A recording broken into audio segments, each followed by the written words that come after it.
Today's April 1st, 2026, and the month of April, so last month, the agency brought in a little over $47,000 USD. And I just want to talk about it because I started my agency from zero without a partner. I took me 1 year to hit 10K a month.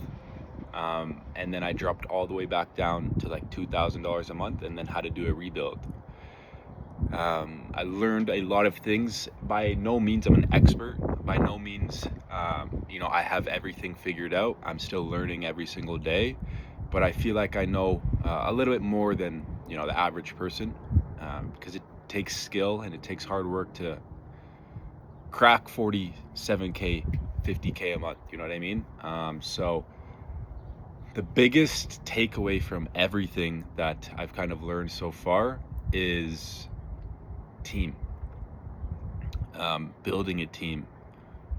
And Iman Gaji, right, the SMA guru, he was right about this. He said, when you're working and you're the main person in your company, if you don't work that day, you're not, like, no money will come in for the company, right? If you work 20%, you're only going to get 20% of what you could get.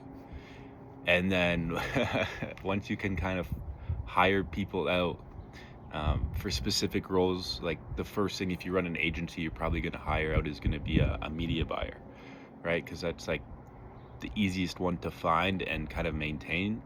That's what I found. And then it's like, okay, cool. Now I don't have to sit in Canva or sit in, making creatives every day and figuring out what's the best creative and just sitting in the ads manager, right? You'll have somebody else do that for you. And then that frees up your time. Another lesson I learned is once you start hiring, you do free up time. And you can either stay still, where when you get that free time, you just fuck around, you go for vacations, or you just scroll IG reels or whatever you do, or you can actually use that as leverage, because that's what it is, and you can focus on the next thing. So once you get the ads manager or media buyer done, focus on getting more clients. Or if you already have too many clients, focus on the next role. Like if you're doing appointment setting for your clients, you then hire an appointment setter. And once you find somebody that's good, like somebody that, is actually good at what they're doing and maybe even better at you than, say, appointment setting for B2C, pay them, keep them around. Because these people that come working for your company, you got to think about it in their eyes. Like, they're committing to work for you. They can go work for a big corporation, earn a guaranteed paycheck, and get benefits. But they're taking a risk to work for your company, probably on commission because you're an agency owner and you're trying to figure it out too. So pay them nicely, pay them for what they can do. I did that, and if I didn't do that, I would never be here. I'd probably be stuck doing inconsistent 10K months. But I paid my team what they're worth. I overpaid in some sorts. And yeah, it's the biggest thing was team building for me, and using my time for higher leverage things, such as getting more clients, B2B, client acquisition, branding, stuff like that. Big tip if you're running Facebook meta ads to acquire new clients for B2B, post organically. Post organically. You might think there's no point of it, but post organically, man. I'm telling you, people will see your ads and then they're going to click on your Facebook page or they're going to click on your Instagram page, see 2 followers with 3 Canva posts. And they're like, this is a fucking scam.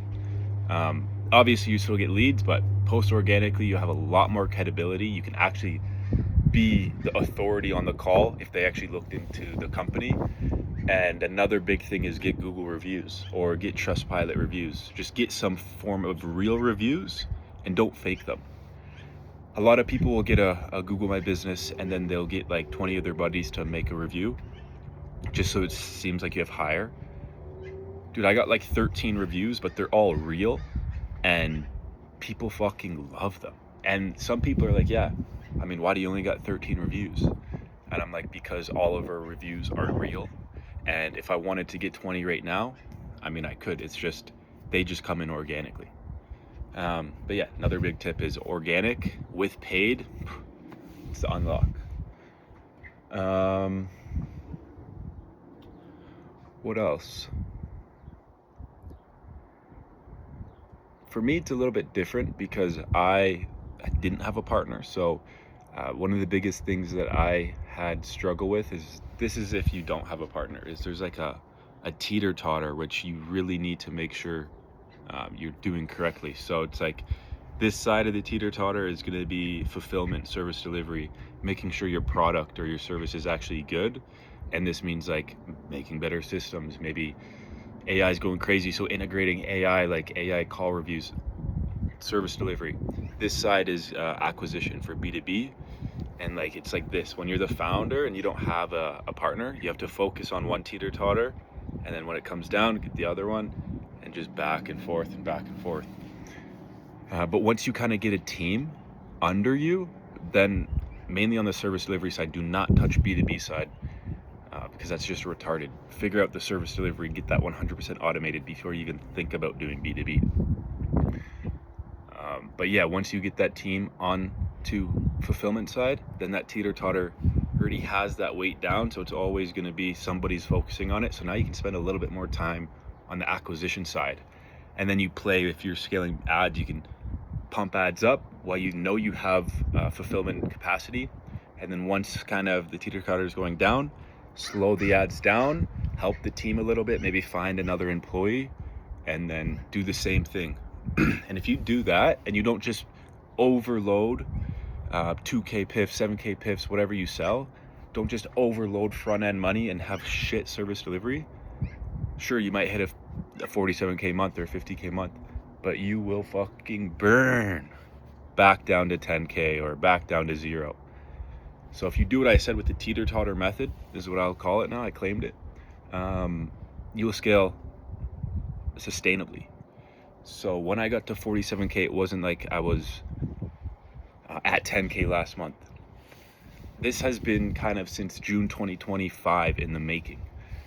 June 2025, I moved to Georgia, the country, after doing a 10K and then inconsistent 2Ks. I was like, fuck, okay, I gotta lock in. Moved to Tbilisi, the city in Georgia. I was like, all right, man, I'm gonna build a team for real this time. June did like 10K month. July did 15.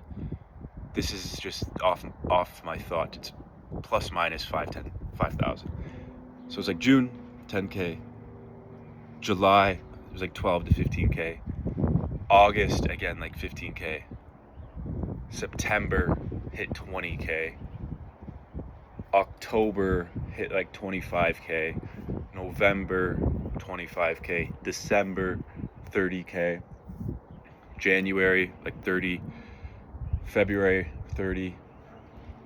March, 35. And then April, like 40.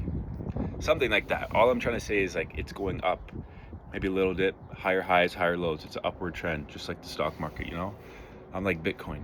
And that's kind of how you can sustain doing big months, is if your fulfillment side is good and you're charging performance. It's another unlock is don't just sell lead gen for $500 a month. Sell appointment setting. If you're selling for anything, sell appointment setting. Charge like a PIF for like 3 months or 6 months, one-time big payment, cash injection, and then run up back at $100 appointment, $200 an appointment. And then you'll actually care about service delivery because you'll make bags off service delivery. So what I learned, my plan now is I'm headed over to Portugal. So I'm going to Portugal in like 30 days. So in 30 days, I'm headed to Portugal because I'm in my home country right now. I'm in Canada. And then one-way ticket there. I actually got a business class flight. It's like an $8,000 flight, all paid through Amex points. Boom. So that's going to be my first business class. I've never been on business class. And Portugal for 30 days minimum. I have a one-way flight, so I don't really know what's next after Portugal. I want to go to like Scotland and the UK. The original plan was actually to go to Dubai because I had set the business up there in December of 25. But they're in war, man. Like Iran, like I don't want to talk about it too much. But yeah, they're just in war. So I have to go to Portugal, lay low for like 2-3 months, jump around Europe. I don't know really where. And then hopefully I can go to Dubai and just lock in for the rest of the year. Because when you're scaling revenue, you kind of need to be fucking locked in. Like, I've been spending so much time at my computer, my fucking back hurts. like hurts because I'm like leaned over. But I mean, a few years of sacrifice for M's in the bank, bro, fuck. I'm all in for that. But yeah, that was the video. Just a recap of everything going on. Appreciate you. Peace.